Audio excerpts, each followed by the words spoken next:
Golden ripe pineapples, hot price $4.99. Fresh Perdue chicken leg quarters, hot price $1.49 per pound. Kraft mayonnaise 30-ounce jar, hot price at $4.99. Kellogg's Fruit Loops or Corn Pop cereal, 19-ounce box, just $7.99. Sargento sliced cheeses, 6.7 or 8-ounce packages, hot price $3.99. All stores open Monday through Saturday, 7 a.m. until 10 p.m. and Sunday, 9 a.m. to 7 p.m. for your shopping convenience. You can count on us.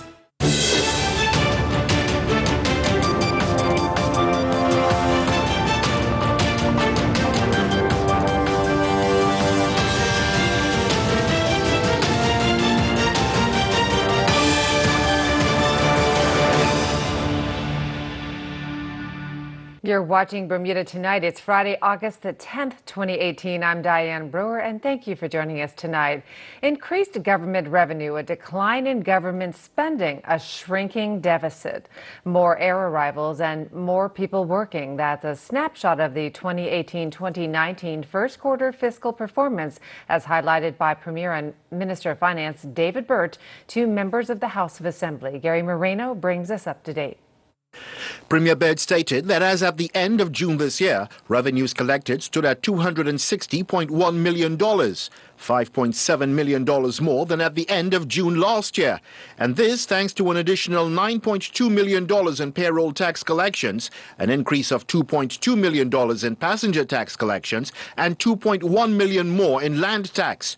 These figures, the Premier and Finance Minister asserts, make a nonsense of criticisms from the opposition, as he puts it, that the current government has no handle on the public purse. The figures that we reported, and as I've given in my statement today, say that we are on target with our revenue expectations, and our expenditure is tracking a little bit below target. We're confident that we will meet our budgetary targets. And I think what is important, especially with as much noise as has been around, is to make it clear to the public what the facts reflect. And the facts reflect that revenues are up, expenses are down, the deficit is down, tourism is up, and the number of people working in the economy is up. Total government spending, as explained by those figures, was $3.8 million less than it was at the end of June last year. Further, that government debt incurred was $29.9 million for end of June this year, compared with $39.4 million last year, a 24% decrease. Those air arrivals mentioned by the Premier were up 5.4%, with hotel occupancy up 4.8%. In terms of employment, the figures read out by Premier Burt indicated there were an additional 322 jobs in the Bermuda economy, 83% of those held by Bermudians. Impressive though these figures might be, Premier Burt admits one quarter does not a fiscal year make. Still, well, I think that we will see an increased performance as time goes on. I think that from the perspective where the government is, we are being very prudent insofar as what we're doing to make sure that we can have growth. There will be some growth inside the insurance industry. There'll certainly be some growth inside of the digital asset industry. And then we'll look to accelerate some infrastructure projects with the advent of the Bermuda Infrastructure Fund. So these are the things of which we've put into place. We said that we have had a plan to target growth to certain areas while making sure that we keep a hand on our expenses, because the most important thing to do is to balance the budget. We want to get ourselves to a place where the budget is balanced so that we can start to, over time, hopefully start reducing some taxes. And increased employment is always welcome news. But how many of those 322 additional jobs are in fact sustainable and will not cease to exist when one construction project or other ends? Well, I think what's most important when we talk about whether it be construction or whether we talk about other jobs, the most important thing is that we have an economy that is continually growing. So there is that type of continued activity. If we look at what the work that we want to do with the Bermuda Infrastructure Fund, talking about water and sewage, making sure that we take care of those issues, those are going to be long-term jobs that will be created even after the short-term infrastructure work is put into place. So those are important things going forward. So from the government's perspective, again, I wanted to make sure that the public were aware of what the facts were. There's a lot of noise. The facts are, as I said, revenues up, expenditure down, deficit down, tourism up, and job numbers are up. Asked how much, if any, of this success would be attributable to the work that was done by the previous administration, The fact is that we've been in government for more than a year, and you do not get places where you beat expenditure targets by not doing anything. We are being very prudent with the expenditure. We are making sure that we are doing that because we want to meet our fiscal targets. And I think that in the meeting of our fiscal targets, not only is this independent validation that we're doing well, but also the independent validation that we received earlier this year from Standard & Poor's, where they upgraded Bermuda's economic outlook for the first time in 12 years. Elsewhere, the figures show capital expenditures for the period ending June 2018 amounted to $11.9 million, $3.2 million below 2017-18 spend for the same period. Debt service costs for the first 3 months ending June 2018 are $47.1 million. This represents $31 million in interest payments and a $16.1 million contribution to the government borrowing sinking fund. That's just about a quarter of the $64.2 million contributed annually. Gary Moreno, reporting for the Bermuda Broadcasting News. Thanks, Gary. Meantime, the Bermuda tourism industry's growth pattern has continued over 2.5 years with a total of $6 million pumped into Bermuda's economy during the second quarter of this year. The BTA's Chief Executive Officer, Kevin Dallas, has the stats. First of all, visitor spending, which is, to us, we think the most important metric because this is the measure of how much money is actually flowing into the tourism economy here on the island, up an incredible 6%. So that's remarkable when you consider that the same quarter last year included the America's Cup. Even more incredible is that 6% is actually the 10th consecutive quarter of growth in visitor spending. So our leisure air visitors have now been spending more quarter on quarter for 2.5 years. And that is an incredible comeback. Because last year included the America's Cup, when you break the numbers down and you look at leisure versus business, we actually do see a decline year on year in business traveler spending on the island. Last year at this time, there was a lot of back and forth happening with business, and that business travel was spending a lot. They were all doing sponsor activations here on the island. You know, I think the money was flowing pretty freely from a business perspective.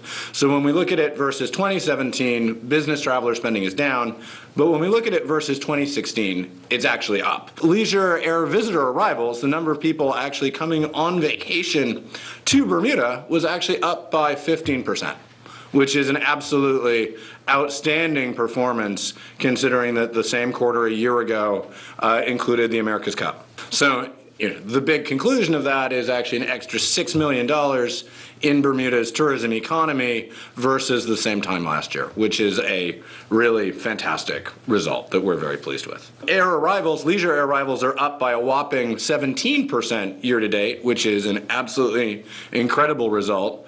But the most important number on the page is that 10%. So spending is actually up by 10% year on year, which is an extra $12 million flowing into the tourism economy.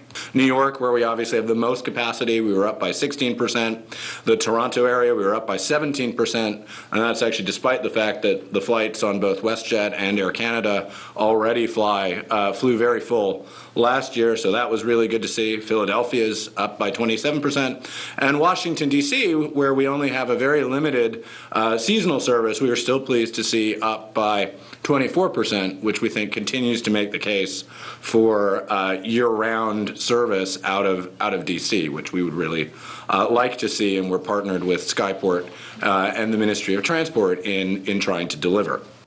We'll have more for you after this short break, including your weekend weather forecast. Stay with us.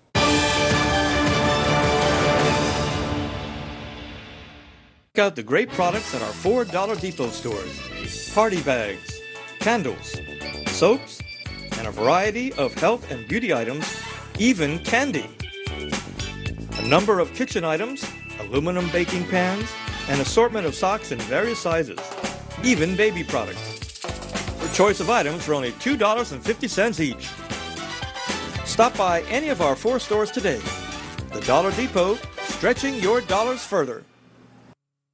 This is Jane. Jane has been living independently until her recent fall. Because of the injury she sustained, her mobility is now limited. Jane chose Bermuda In Home Care to assist her with her activities of daily living. The caregivers at Bermuda In-Home Care are trained to care for individuals with limited mobility. They incorporate exercise and activities into Jane's care plan given by her doctor and physiotherapist.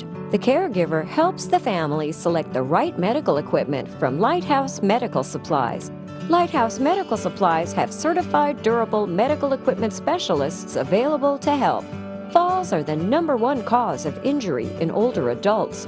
Falls lead to head injuries and hip fractures. Fall prevention is critical. Call Bermuda In-Home Care to speak to one of our home care specialists. Call us now for a free home care assessment, 705-4424, or visit us at www.bermudainhomecare.com.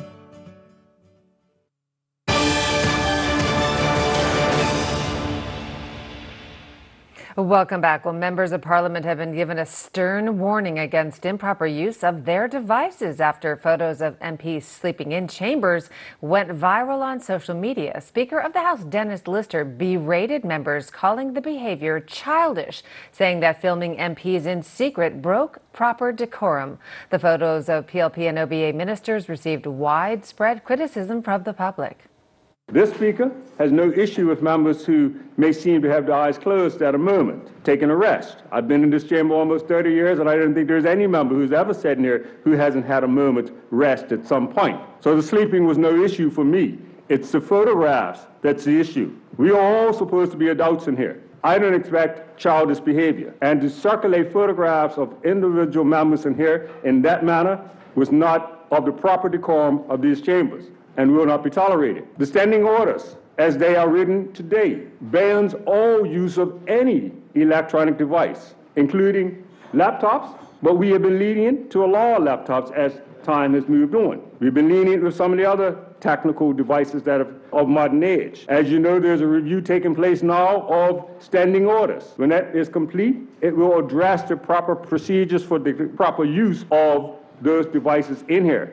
But under no circumstances, photographs of any proceedings in this House allow it by anyone. So I'll ask all members to refrain themselves from taking any photographs without the permission of the Speaker of any member inside of this chamber. Second to that, we need to address the use of social media technology. I'm not as savvy as some of you. Twitter and things of that nature should not be taking place of proceedings that are happening in this House during the time that they are taking place. Any member who is tweeting events that are taking place during the House at the time that it's happening is out of order and against the decorum that we want for this House. I have instructed the Sergeant of Arms that should any member be seen to be abusing their privilege, that the Sergeant of Arms will confiscate that particular electronic device that's being used. And there will be further sanctions from the Speaker towards that member. So I'm putting all members on notice today that this has to be stopped. And if it takes me having to have a heavy hand to stop it, I will use a heavy hand to stop it. Turning to weather news, the beautiful, mostly sunny conditions to continue for our weekend. Here are the details from AccuWeather headquarters. AccuWeather is presented by BF&M Insurance Group. We now go to AccuWeather headquarters. The BF&M Insurance Group is pleased to bring you tonight's AccuWeather forecast. I'm AccuWeather meteorologist Brittany Boyer, and the weekend is here. We've got you covered with the forecast. We have a boundary that's just off to our north here. It's going to kind of hang out there over the next day or two, and we are going to look at the opportunity for a few spotty showers. But once we get into tomorrow afternoon, tomorrow evening, Sunday, we're in okay shape, but we will allow for a couple of showers at least late tonight and also into the start of your Saturday. So you can see the clouds, they're around. It's been a little bit breezy outside today, and of course we have a little bit of that moisture as well. So you can see that here with the satellite estimated radar. Just keep that in mind if you're doing anything outdoors late tonight and also into early tomorrow morning. Temperatures, we're sitting in the 80s. Humidity right now at 74%. Winds are coming in out of the southwest, so it's kind of that tropical flow here. And it is breezy outside with winds 12 to 16 knots. The water temperature sitting in the 80s, and our waves inside the reef between 1 and 2 feet. If you are planning to head out on the water, we do have some marine alerts to tell you about. A small craft warning has been issued by the Bermuda Weather Service. It's from Saturday morning into Saturday afternoon. So if you're going to be out on the water, take it easy. You can see our tide times right over here. We have high tide coming in at 8:39 tonight and our low tide at 3:09 on Saturday. So hopefully your weekend is going great so far if you're able to start it this early. I know it's still Friday evening, but for tonight we'll allow for that evening shower in the area. Otherwise, it's just going to be breezy. And it's definitely going to be warm with temperatures in the upper 70s overnight tonight. Again, there could be a stray shower or two tonight and also early tomorrow. Otherwise, we'll call it partly sunny for your Saturday. 86 degrees. We'll have decreasing clouds as we continue through the afternoon.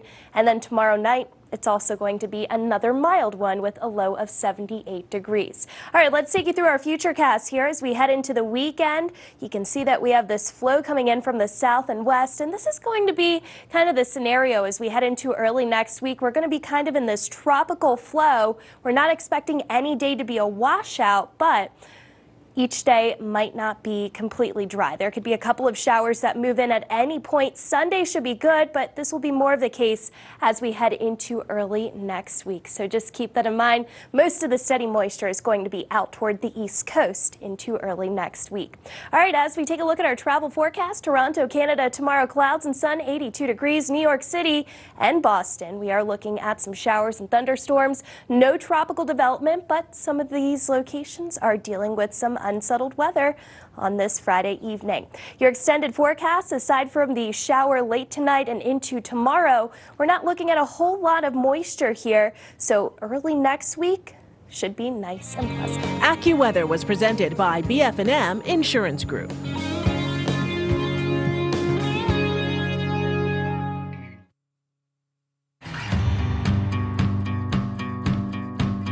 My name is Kevin Roberts. I'm a taxi driver / ambassador. My father's with BF&M, so am I.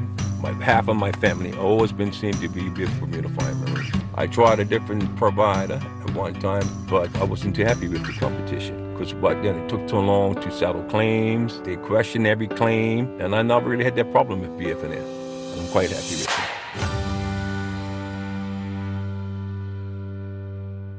My biggest fear in this world was losing an arm, a leg, my eyesight.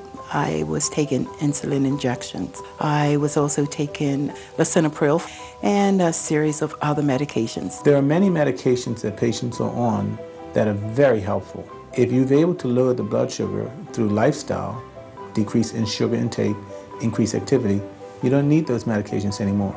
Whereas before, we thought if you have type 2 diabetes, you've got it for the rest of your life. We now understand that it can be reversed. People are saying, oh, gosh, Miss Wade, you look like you lost weight. What are you doing?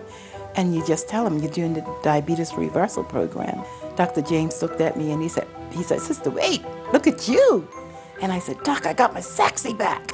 I said, Doc, you know what? I can truly say that you saved my life. I invite you to take the first step on the journey of the Diabetes Reversal Program here at the Premier Health and Wellness Center.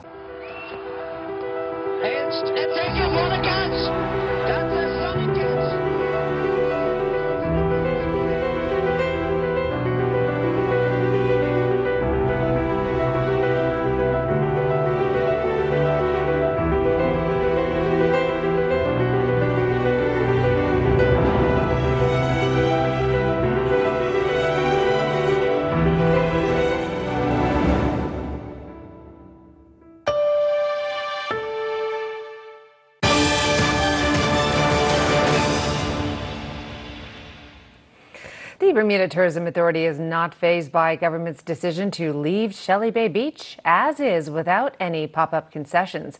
BTA Chief Kevin Dallas today during a press conference addressed the sudden decision by government to possibly remove Shelley Bay from the beach economy vision, a plan backed by both the OPA and PLP governments after petitioners raised their concerns with government yesterday. The beach vision is about creating jobs and opportunities for Bermudians on our beaches while improving the services that are available to visitors and locals and strengthening the character of those beaches. So the idea in the beach vision was not to create more horseshoe base. It was to actually recognize the inherent character of each beach and draw out the differences between them. We remain focused on that as a priority. We believe it's the right thing to do for Bermuda and for our entrepreneurs. And I think our immediate focus will be to say, actually, there were 5 fantastic small Bermudian businesses last night that put on a great show and really proved that they can go above and beyond and deliver. And I think our priority in the short run will be to find the right opportunities to give those guys a business home. So whether it's on another beach or somewhere else entirely, or at Shelley Bay for that matter, we would like to see those businesses rewarded for the efforts they've made and the proof of concept that they delivered. He also rebukes claims from one of those in opposition of commercialization at the beach, Laverne Ferbert, that last evening's concession demo night cost $75,000. I really wonder where that number came from. I think anybody that was there last night would probably recognize that it would have been difficult to have spent that much money on an event like that. The actual number is $13,500, which for the 445 people who came out to see what those entrepreneurs had to offer, I think is money well spent. And I'd recognize certainly that those small businesses are not really equipped. They don't have the resources to be able to do a sample event the way we did last night. The idea of try before you buy is something that is usually only available to bigger businesses with deeper pockets, because it's money out in supplies for no money in what you're selling. So, we're really proud that we were able to give those businesses the opportunity to show, almost 500 Bermudians what they can do. And I don't think that is in any way money that was not well spent. Meanwhile, the OBA Senator Justin Mathias says it is sad that it appears a few PLP supporters disgruntled at the idea managed to stop this plan in its tracks, as it would have supported small local businesses. He adds last night's event was a waste of money, as the BTA is fully funded from government coffers, and up until yesterday, the Minister of Tourism was in support of it. Earl Baisden brings us the latest in tonight's sports report. The Bermuda Football Association hosted their Legends Scholarship Awards presentation at the BFA headquarters last evening. A total of 6 financial awards were presented. A special scholarship award was presented to Zuri Burgess, while the John Newsom Scholarship Award went to Savannah Fisher. Micah Pond received the Lorenzo Simon Scholarship Award, with the Dennis Wainwright Scholarship Award going to Andrew McDowell. The Carlisle Crockville Senior Scholarship Award went to Mikhail Hartman, and the Dr. Lou Simmons Scholarship Award went to Deshae Darrow. Burgess was happy to receive his award. I just want to thank the BFA, my mama, my nana, my daddy for everything that they've done, especially my mama. She's been like my agent for basically this whole process. Yeah, Mr. Sabir, right? And I'm pretty sure Mr. Wade and Williams would have probably had my head after this, because they knew as the captain I gotta work on talking in front of people, so I'd have never heard the end of this. But like I said, I just want to thank everybody for coming out. Congrats to all the other recipients, and thank you. Carol thanked those who had a hand in molding her. I am extremely honored to receive this award tonight. I sincerely would like to thank my parents for supporting me, my coaches, past and present, Somerset Cricket Club, and also the BFA Legends Committee for selecting me. Thank you. The International Triathlon Union announced that David Mendoza Sanchez, a triathlete from Mexico, committed an anti-doping rule violation. The violation occurred during an in-competition doping control conducted on April 28th during the ITU World Triathlon Series right here in Bermuda. Mendoza's urine sample was sent to Canada to an accredited laboratory in Montreal in accordance with the international standard for laboratories. The laboratory reported an adverse analytical finding for a banned substance. Trey Mallory began competing in the Coca-Cola ITF Junior Tennis Tournament in St. Lucia. Mallory, playing in the under-18 boys singles and doubles, won his first 2 matches in each division. In the doubles, Mallory teamed up with Felipe Marcelina from the Netherlands, and they defeated Barbados pair Kyle Griffith and Stephen Slocum in straight sets 6-3, 6-1. The pair would then defeat Ariane Gupta from St. Lucia and David Polo from Italy in straight sets 6-2, 6-4. Mallory would win his opening singles match in straight sets 6-4, 6-4 over Romani Mayers from Barbados, and then he would defeat Andy Hernandez from USA in straight set 6-3, 6-4 in his second round match. The Round the Island Powerboat Race is scheduled to take place this coming Sunday, August 12th, with boats taking to the Ferry Reach start line at 2 p.m. To date, a total of 15 boats have registered for the race, with the B class having 8 entries. Shakai Easton and Shane Medeiros will either power A26 or D007 on the day. Ben Smith and the Woolman siblings, CC and Michael, were back on the water in Denmark competing in the Kampau Sailing World Championships. Smith, competing in the Laser Fleet, is in 145th place with 321 net points after 10 races. Smith finished 36th in the first and only race of the day. The Woolmans are in 40th with 134 net points after 9 races. 2 races were held, with the Woolmans finishing 8th in the first race before finishing 10th in the second. Meanwhile, 6 Bermuda sailors continue competing in the Volvo Gill Optimus British and Open Championship Senior Fleet. 5 of the 6 Bermuda sailors advanced to the Gold Fleet, with the other competing in the Silver Fleet. Christian Eben continues to lead the fleet after finishing the qualifiers with 8 net points. In 3 races in the Gold Fleet, Eben finished 20th in the first race, 3rd in the second, and then closed out with a 7th place finish in the 3rd race and now has 38 net points. Sebastian Kemp is in 9th with 95 net points. Kemp finished 17th, 26th, and 34th in the 3 races sailed. Magnus Reinstead is in 18th with 125 net points, while Rachel Batchart is 23rd with 149 points. Amelia Lewis is holding down the 64th spot with 273 net points. Laura Hopman is in 4th in the Silver Fleet with 177 net points. XL Catlin announced the 2018 XL Catlin Scholarship has been awarded to Work Academy Deputy Head Boy cyclist Matthew Oliveira. The XL Catlin Scholarship is a 4-year full scholarship open to students who are Bermudian or hold permanent residence certificate status and are working toward a degree in the reinsurance or insurance industry related studies. I'm Earl Basden with Bermuda Broadcasting Sports.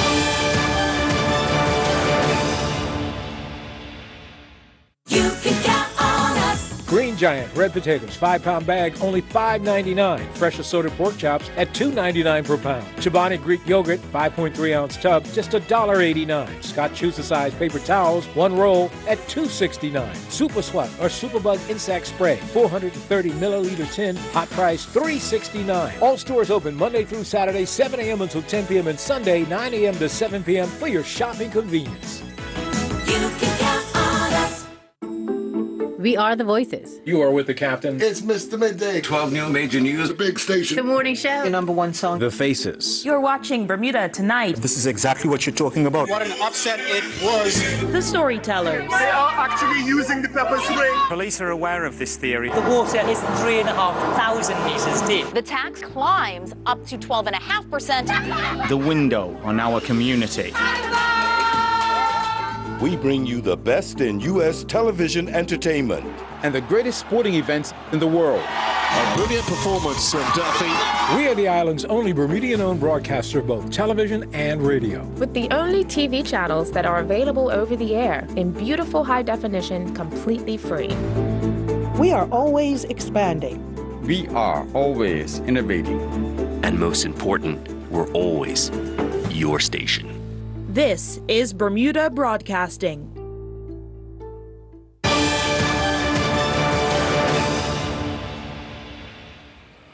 Dayla Burgess, a graduate of Cedar Bridge Academy, has been chosen as the 2018 Dupereau Fellow. The Dupereau Fellowship, an endowment fund that supports the professional development of Bermuda residents working or studying in the field of substance abuse. Ms. Burgess's award of $20,000 will fund her studies for a master's degree in counseling at the University of Southern California. She is currently employed at the Women's Treatment Center, where she provides direct addiction services. Ms. Burgess is a registered allied health professional and internationally certified alcohol and drug counselor. Congratulations. That's all from the team this evening. Thanks for joining us. Have a wonderful weekend. Good night, Bermuda.